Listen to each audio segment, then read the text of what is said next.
ਸਤਿ ਸ਼੍ਰੀ ਅਕਾਲ। ਤੁਸੀਂ ਜੁੜੇ ਹੋਏ ਹੋ ਪੰਜਾਬੀ ਰੇਡੀਓ USA ਦੇ ਨਾਲ ਤੇ ਮੈਂ ਹਾਂ ਪ੍ਰਵੀਨ ਸ਼ਰਮਾ। ਦੋਸਤੋ, ਮਨਪ੍ਰੀਤ ਬਾਦਲ ਭਾਜਪਾ ਚਲੇ ਗਏ ਨੇ। 3 ਦਹਾਕਿਆਂ ਦੇ ਸਿਆਸੀ ਸਫ਼ਰ ਦੇ ਵਿੱਚ ਇਹ ਉਹਨਾਂ ਦੀ ਚੌਥੀ ਪਾਰਟੀ ਹੈ। ਪਹਿਲਾਂ ਦਸਤਾਰ ਦਾ ਰੰਗ ਨੀਲਾ ਸੀ, ਫਿਰ ਹੌਲੀ ਹੌਲੀ ਉਹ ਇਨਕਲਾਬੀਆਂ ਵਾਲਾ ਹੋ ਗਿਆ, ਜਿਹੜੀ ਭਗਤ ਸਿੰਘ ਜਿਹੜਾ ਰੰਗ ਬੰਨ੍ਹਦੇ ਨੇ।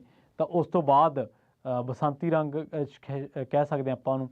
ਉਸ ਤੋਂ ਬਾਅਦ ਫਿਰ ਇਹ ਦਸਤਾਰ ਚਿੱਟੀ ਹੋ ਗਈ ਅਤੇ ਹੁਣ ਇਹ ਭਗਵੇਂ ਕਲਰ ਦੀ ਹੋ ਗਈ ਹੈ।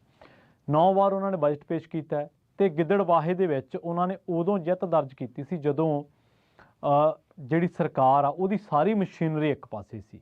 ਔਰ ਮਨਪ੍ਰੀਤ ਬਾਦਲ ਦੀ ਏਡੀ ਧੜਾਲੇਦਾਰ ਜਿੱਤ ਸੀਗੀ ਕਿ ਪਹਿਲੀ ਜਿੱਤ ਨਹੀਂ ਮਨਪ੍ਰੀਤ ਬਾਦਲ ਦੇ ਪੈਰ ਲਾਤੇ ਸੀ। ਅਤੇ ਅਕਾਲੀ ਦਲ ਦੀਆਂ ਸਫਾਂ ਦੇ ਵਿੱਚ ਮਨਪ੍ਰੀਤ ਬਾਦਲ ਦੀ ਜਿਹੜੀ ਐਂਟਰੀ ਸੀ ਉਹ ਬੜੀ ਧਮਾਕੇਦਾਰ ਸੀ।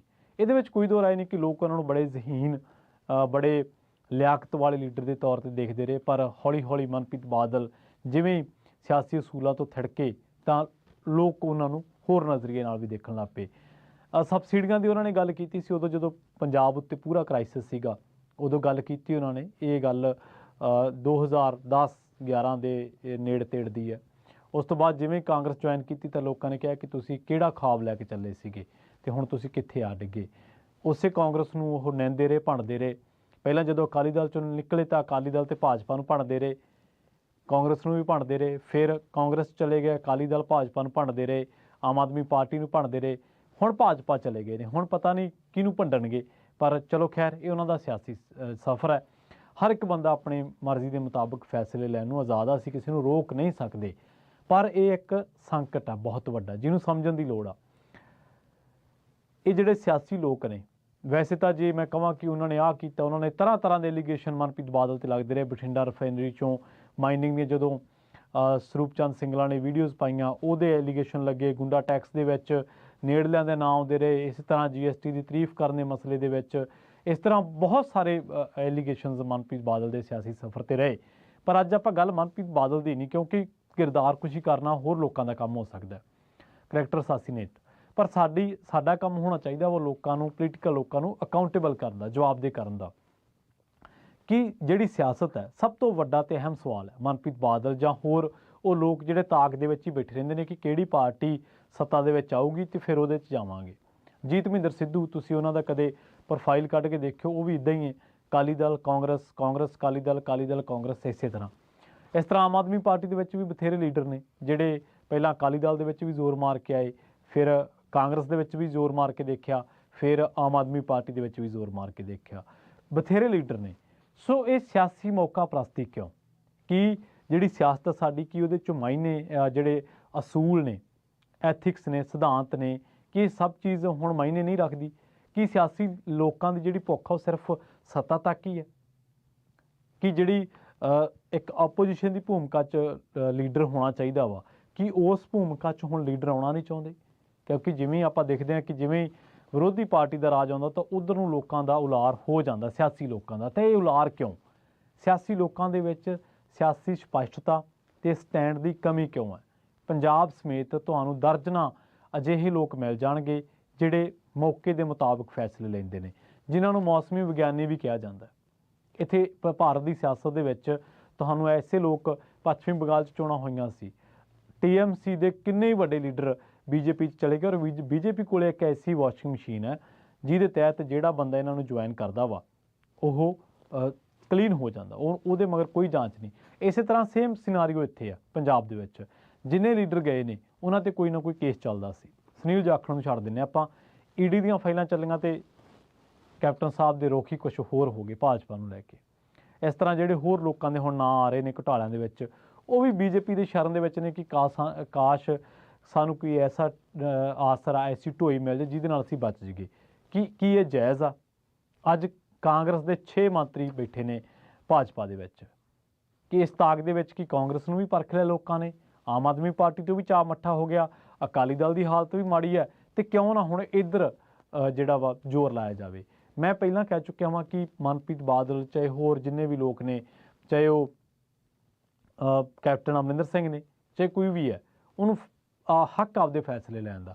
ਪਰ ਤੁਸੀਂ ਕਿਹੜੇ ਮੂੰਹ ਨਾਲ ਜਿਹੜੀਆਂ ਪਾਰਟੀਆਂ ਨੂੰ ਗਾਲਾਂ ਕੱਢਦੇ ਰਹੇ, ਜਿਹੜੀਆਂ ਪਾਰਟੀਆਂ ਨੂੰ ਨਿੰਦਦੇ ਰਹੇ, ਤੁਸੀਂ ਉਹਨਾਂ ਹੀ ਪਾਰਟੀਆਂ ਦੇ ਵਿੱਚ ਚਲੇ ਜਾਂਦੇ ਹੋ?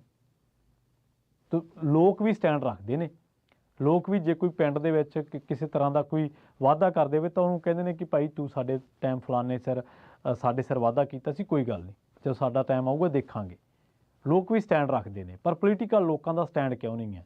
ਗੱਲ ਇਕੱਲੀ ਮਨਪ੍ਰੀਤ ਬਾਦਲ ਦੀ ਨਹੀਂ ਹੈ, ਮੈਂ ਇਹ ਕਹਿ ਰਿਹਾ ਵਾਂ ਕਿ ਸਿਧਾਂਤ, ਅਸੂਲ, ਜਿਹੜੀ ਆਈਡੀਓਲੋਜੀ ਹੈ ਤੁਹਾਡੀ, ਇੱਕ ਪਾਸੇ ਤੁਸੀਂ ਕੋਈ ਵੀ ਲੀਡਰ ਚਾਹੇ ਮਨਪ੍ਰੀਤ ਬਾਦਲ ਹੈ, ਇੱਕ ਪਾਸੇ ਭਗਤ ਸਿੰਘ ਨੂੰ ਹੀਰੋ ਕਹਿਣਾ, ਦੂਜੇ ਪਾਸੇ ਸਾਵਰਕਰ ਵਰਗੇ ਲੋਕਾਂ ਨੂੰ ਹੀਰੋ ਮੰਨਣ ਵਾਲੇ ਲੋਕ, ਸਾਵਰਕਰ ਨੂੰ ਦੇਖਿਆ ਨਾ ਆਪਾਂ, ਸਾਵਰਕਰ ਦੀ ਹਿਸਟਰੀ ਕੀ ਹੈ, ਉਹਨਾਂ ਨੂੰ ਹੀਰੋ ਮੰਨਣ ਵਾਲੇ ਲੋਕਾਂ ਦੇ ਤੁਸੀਂ ਜਾ ਕੇ ਕਹਿਣੋ ਕਿ ਇਹ ਮੈਂ ਸ਼ੇਰ ਦੇਖਿਆ, ਮੈਂ ਆਹ ਦੇਖਿਆ। ਸੋ ਤੁਹਾਡੀ ਸਿਆਸੀ ਸਪਸ਼ਟਤਾ ਧੁੰਦਲੀ ਕਿਉਂ ਹੈ?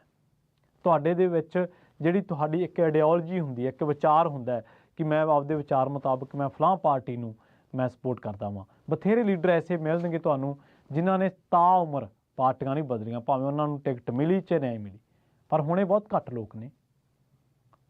ਬਹੁਤ ਸਾਰੇ ਲੋਕ ਭਾਰਤ ਦੀ ਸਿਆਸਤ ਦੇ ਵਿੱਚ, ਪੰਜਾਬ ਦੇ ਵਿੱਚ ਤਾਂ ਮੈਨੂੰ ਪਤਾ ਨਹੀਂ ਕਿੰਨੇ ਕੁ ਹੋਣਗੇ, ਪਰ ਭਾਰਤ ਦੀ ਸਿਆਸਤ ਦੇ ਵਿੱਚ ਇਹ ਜਿਹੇ ਨੇ ਜਿਨ੍ਹਾਂ ਨੇ ਜੁਆਇਨ ਕੀਤੀ ਕਿਸੇ ਵੀ ਇੱਕ ਖਾਸ ਪਾਰਟੀ ਦੇ ਵਿੱਚ, ਮਰਦੇ ਦਮ ਤੱਕ ਉਸ ਪਾਰਟੀ ਦੇ ਵਿੱਚ ਰਹੇ, ਟਿਕਟ ਮਿਲੀ ਨਾ ਮਿਲੀ। ਪਰ ਅੱਜ ਕੀ ਹੈ, ਅੱਜ ਇਹ ਲੀਡਰ ਲੋਕ ਨੇ ਜਿਹੜੇ ਸਿਆਸਤਦਾਨ ਨੇ, ਜਿਹੜੇ ਇਹ ਲੀਡਰ ਕੀ ਕਹਿੰਦੇ ਨੇ ਕਿ ਟਿਕਟ ਮਿਲੀ, ਜੇ ਤਾਂ ਇੱਧਰੋਂ ਮਿਲ ਗਈ ਤਾਂ ਠੀਕ ਹੈ, ਨਹੀਂ ਉੱਧਰ ਚੱਲ ਜਾਂਗੇ। ਤੁਸੀਂ ਦੇਖਿਆ ਹੋਣਾ ਫਿਰੋਜ਼ਪੁਰ ਦੇ ਵਿੱਚ ਆਮ ਆਦਮੀ ਪਾਰਟੀ ਵਾਲਾ ਲੀਡਰ, ਪਹਿਲਾਂ ਇੱਧਰੋਂ ਟਿਕਟ ਮਿਲੀ, ਦਿਲ ਨਹੀਂ ਲੱਗਿਆ, ਫਿਰ ਕਾਂਗਰਸ ਜਾ ਕੇ ਟਿਕਟ ਲੈ ਲਈ ਤੇ ਹਾਰ ਵੀ ਗਿਆ। ਇਸ ਤਰ੍ਹਾਂ ਦੇ ਬਥੇਰੇ ਲੀਡਰ ਨੇ। ਇਸ ਤਰ੍ਹਾਂ ਦੇ ਲੀਡਰ ਤੁਹਾਨੂੰ ਅਕਾਲੀ ਦਲ ਦੇ ਵਿੱਚ ਵੀ ਮਿਲ ਜਾਣਗੇ, ਇਸ ਤਰ੍ਹਾਂ ਦੇ ਲੀਡਰ ਤੁਹਾਨੂੰ ਕਾਂਗਰਸ ਦੇ ਵਿੱਚ ਵੀ ਮਿਲ ਜਾਣਗੇ। ਹੁਣ ਫਿਰ ਚਰਚਾ ਵਾ ਕਿ ਅਕਾਲੀ ਦਲ ਦੇ 2 ਲੀਡਰਾਂ ਦਾ ਅਕਾਲੀ ਦਲ ਤੋਂ ਮੋਹ ਭੰਗ ਹੋ ਗਿਆ ਵਾ, ਲੋਕਾਂ ਦਾ ਵੀ ਹੋਇਆ ਵਾ, ਇਹਦੇ ਵਿੱਚ ਕੋਈ ਦੋ ਰਾਏ ਨਹੀਂ ਹੈ। ਬਹੁਤ ਵੱਡੀ ਗਿਣਤੀ ਦੇ ਵਿੱਚ, ਸਾਰਿਆਂ ਦਾ ਨਹੀਂ ਹੈ, ਕਿਉਂਕਿ ਅਕਾਲੀ ਦਲ ਕੋਲੇ ਆਪਣਾ ਕੇਡਰ ਹੈ, ਉਹਨਾਂ ਦੇ ਕੋਲੇ ਹਾਲੇ ਵੀ ਜਿਹੜੀਆਂ ਦੂਜੀਆਂ ਪਾਰਟੀਆਂ ਨੇ ਉਹਨਾਂ ਦੇ ਮੁਕਾਬਲੇ ਹਰ ਪਿੰਡ ਦੇ ਵਿੱਚ ਅਕਾਲੀ ਦਲ ਦਾ ਠਹਿਰਾਅ ਹੈ। ਇਹ ਗੱਲ ਆਪਾਂ ਨੂੰ ਕਹਿਣੀ ਪਊਗੀ, ਮੰਨਣੀ ਪਊਗੀ, ਔਰ ਇਹ ਸੱਚ ਆ। ਬੇਸ਼ੱਕ ਲੋਕਾਂ ਨੇ ਉਹਨਾਂ ਨੂੰ ਵੋਟ ਨਹੀਂ ਪਾ ਰਹੇ 2-3 ਇਲੈਕਸ਼ਨਸ ਤੋਂ, ਪਰ ਮੈਂਬਰ ਪਾਰਲੀਮੈਂਟ ਹਾਲੇ ਵੀ ਉਸ ਪਰਿਵਾਰ ਦੇ ਕੋਲੇ 2 ਹੈਗੇ ਨੇ। ਸੋ ਸਾਡਾ ਮਤਲਬ ਇਹ ਨਹੀਂਗਾ ਕਿ ਇਹਨਾਂ ਲੋਕਾਂ ਨੂੰ ਅਸੀਂ ਕਹੀਏ ਕਿ ਅਸੀਂ ਕਿਰਦਾਰਕੁਸ਼ੀ ਕਰੀਏ ਕਿ ਫਲਾਂ ਟਾਈਮ ਇਹਨੇ ਆਹ ਕੀਤਾ ਸੀ, ਫਲਾਂ ਟਾਈਮ ਇਹਨੇ ਆਹ ਕੀਤਾ ਸੀ, ਇਹਨੇ ਤਾਏ ਨਾਲ ਆਹ ਕੀਤਾ, ਚਾਚੇ ਦੇ ਪੁੱਤ ਨਾਲ ਆਹ ਕੀਤਾ, ਤਾਏ ਦੇ ਪੁੱਤ ਨਾਲ। ਉਹ ਗੱਲਾਂ ਕਰਨ ਦਾ ਸਮਾਂ ਨਹੀਂ ਹੈ। ਸਮਾਂ ਹੈ ਕਿ ਇਹਨਾਂ ਲੋਕਾਂ ਨੂੰ ਪੁੱਛੀਏ ਅਸੀਂ ਕਿ ਭਾਈ ਸਿਰਫ ਕਿ ਤੁਸੀਂ ਇਹੀ ਵੇਖਣਾ ਵਾ ਕਿ ਆਉਣ ਵਾਲਾ ਟਾਈਮ ਤੇਰੇ ਬਾਈ ਦਾ, ਉਹ ਬਾਈ ਭਾਲਣਾ ਵਾ ਤੁਸੀਂ ਵੀ ਕਿਹੜਾ ਬਾਈ ਹੈ ਜਿਹਦੇ ਨਾਲ ਜਾ ਕੇ ਮੋਢੇ ਨਾਲ ਮੋਢਾ ਲਾ ਕੇ ਅਸੀਂ ਖੜ ਗਏ।